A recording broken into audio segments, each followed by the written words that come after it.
Vyrážame na prvý deň GR 221. Skoro som sa práve zabil.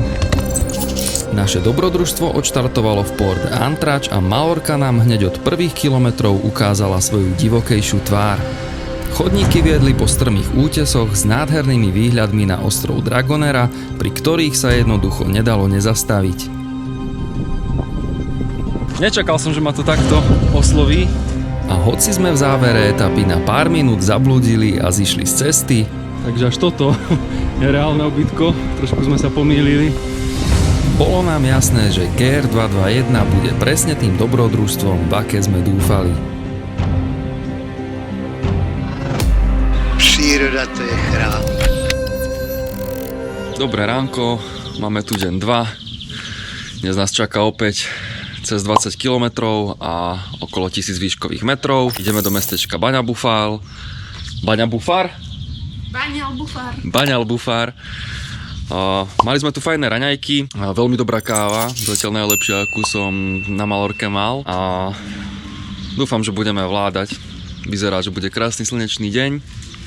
Ideme sa natrieť, lebo nás včera dosť spieklo, aspoň teda mňa. No a toto bolo asi prvýkrát, čo som spal na nejakej útulni, kde ani jeden človek nechrápal, nikto, úplne že nikto, ticho, dalo sa spať, takže neviem, že či to bolo nejaké poďakovanie vesmíru za to, že sme prišli unavení a mohli sme sa dobre vyspať, ale oceňujem to.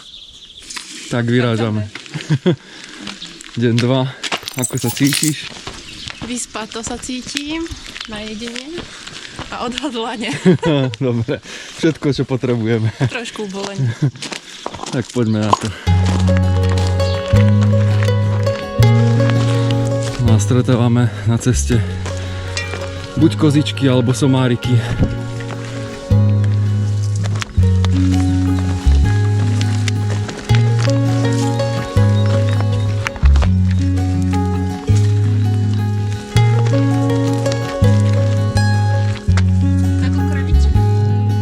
Podlázka. A tu musí byť nejaká farma. Ha? Z útulne šlapeme takýmto kopčekom. Dnes nás čaká na prvých približne 5 kilometroch skoro 800 výškových metrov, čo je pomerne dosť. Je to ako taký ranný výšlap na krížnu, takže ideme na to.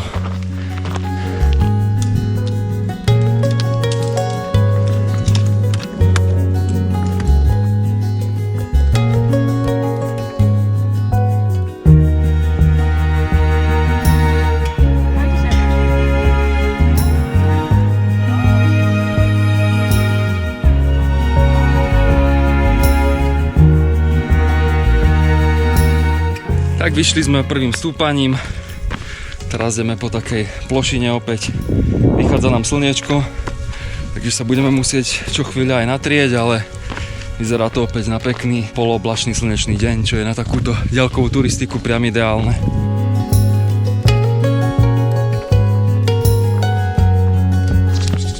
A dnes budeme na viacerých miestach preliezať aj cez takéto plotíky, lebo tu voľne chovajú kozy, somáriky, aby sa im nerozutekali.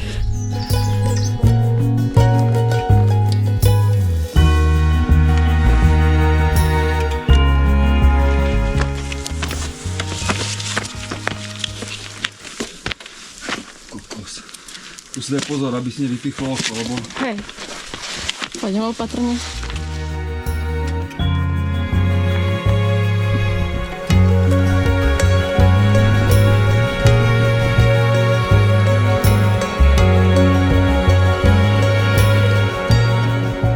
Dávame si pauzičku po prvom stúpaní a čekujeme po včerajšku sociálne siete, lebo nám práve nabehol signál.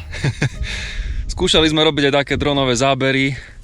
Je to tu celkom epické, lebo raz je hmla, raz je vidno, teraz momentálne hmla, takže nevidno nič. Ale má to krásnu atmosféru a veríme, že ešte bude veľa takýchto pekných miest na celej GR 221.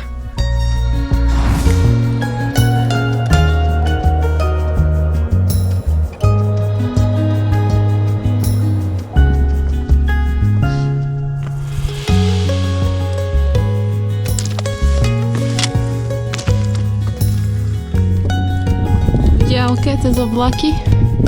Vidno Port Andrač.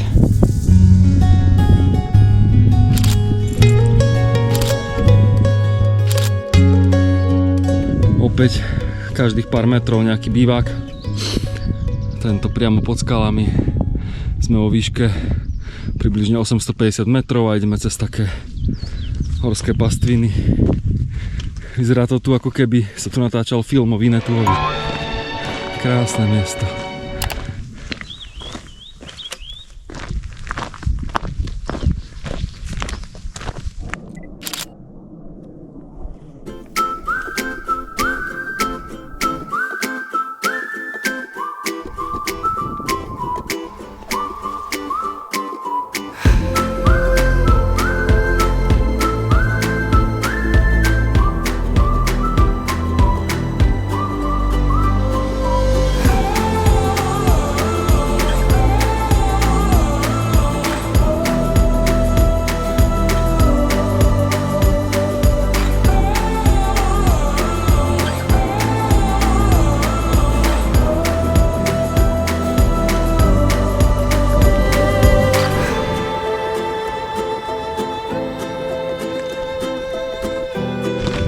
Prešli sme cez tieto kamenisté úseky, najvyšší bod našej dnešnej túry a klesáme do mestečka Estejens.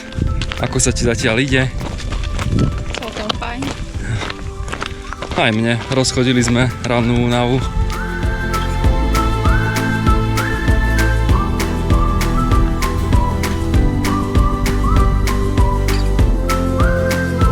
Reklama aj na Malorke. No a my prichádzame do mestečka Estejens. A ja úprimne dúfam, že tam bude otvorená aspoň nejaká kaviareň alebo nejaká menšia reštíka, kde si budem môcť niečo kúpiť na občerstvenie. Keďže dneska je 1. mája. Ja dúfam, že si budem môcť dať fajnú španielskú lemon sodu, ktorú som objavil a konkuruje talianskej lemon sode, ale toto sa volá, neviem už ako, ale dám vám to sem. Nech vám to vybehne a odporúčam to, je to skoro ako lemon soda. Citróny, pozri láska, aj pomaranče. Aha. Wow. Wow, a koľko? Vestelenci oslavujú 1. mája a majú tu jarmok.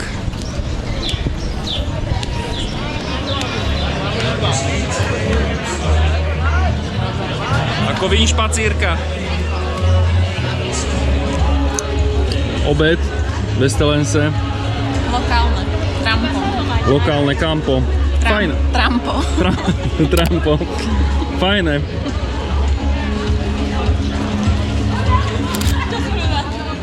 Estejens patrí medzi najmenšie dedinky na celej trase GR221. My sme však mali obrovské šťastie, pretože práve 1. mája, keď sme cez neho prechádzali, sa celé mestečko premenilo na jednu veľkú oslavu. Námestie zaplnili stánky s miestnymi syrmi, vínom, remeselnými výrobkami a ulicami sa niesla hudba aj smiech domácich. Každoročne sa tu totiž koná tradičný veľtrh vína a syrov Fira del Vi i del Formagge. Ako sa volalo to mestečko? Estejens. Tak my ideme z Estejens do Banyalbufaru. Dopriali sme si vynikajúci obed, fajnú rukolovú pizzu a tiramisu, za aké by sa nehambili ani v Taliansku. Ale teraz sa nám nechce kráčať a sme trošku unavení, ale veríme, že už tieto posledné kilometre nejako zvládneme spoločne. Cesta z Estejens do Banyalbufaru bola náš záverečný 7-kilometrový úsek druhého dňa a svoju väčšiu časť viedla popri asfaltke, ktorú viackrát križovala z hora aj z dola. Nebolo to tak záživné ako prvá polovica dňa v horách, ale po výdatnom obede nám to vôbec nevadilo.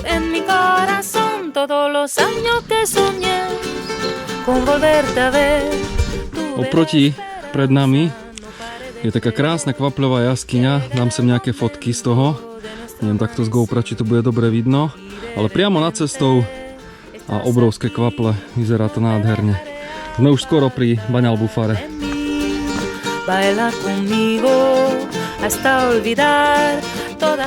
Prichádzame k útulni Fonde Obi. My tu síce dnes nebudeme spať, ale Dá sa tu takto pekne prenocovať zadarmo. No hay nada más que tus ojos negros. Cuando me miras, todos los años que soñé con volverte a ver. Tuve la esperanza, no paré de No tak, ako sa ti páčila dnešná trasa? Čakali sme, že to bude náročnejšie dnes. Včera sme sa trošku zlakli náročnosti, aj prevýšenia, aj toho dusna, ako je tu je. Ale milo nás to dneska prekvapilo. Bola to... Pretože pod mrakom. Áno, dneska je pod mrakom, polooblačno. Ale aj trasa išla dneska viacej cez dedinky. Síce prvý úsek bol taký, že sme šlapali 750 metrov do hora na 4 kilometroch. Ale to keď sme zvládli, tak potom už to bolo viac menej v pohode. Išli sme potom dolu kopcom 600 metrov a v dedinkách už sme si odpočinuli, najedli sa a teraz ideme záverečné 2 km do Banja Ľubofár, kde máme ubytko. Konečne sa osprchujeme po celom dni, umieme, navečeriame a možno sa pôjdeme pozrieť ešte do Banja Ľubofáru. Do Banja Ľubofaru prichádzame niečo pred 6 a okamžite nás očarí svojimi typickými terasovitými svahmi. Je to priamy pozostatok Maurov, ktorých pred viac ako 1000 rokmi vybudovali na pestovanie vína. Ak máš o čosi viac času a síl, ako sme mali v Banja Ľubofare my, za pozornosť tu určite stojí viac ako 350-ročná strážna väža Torre del Verger a krásna pláž Cala Banja Ľubofar.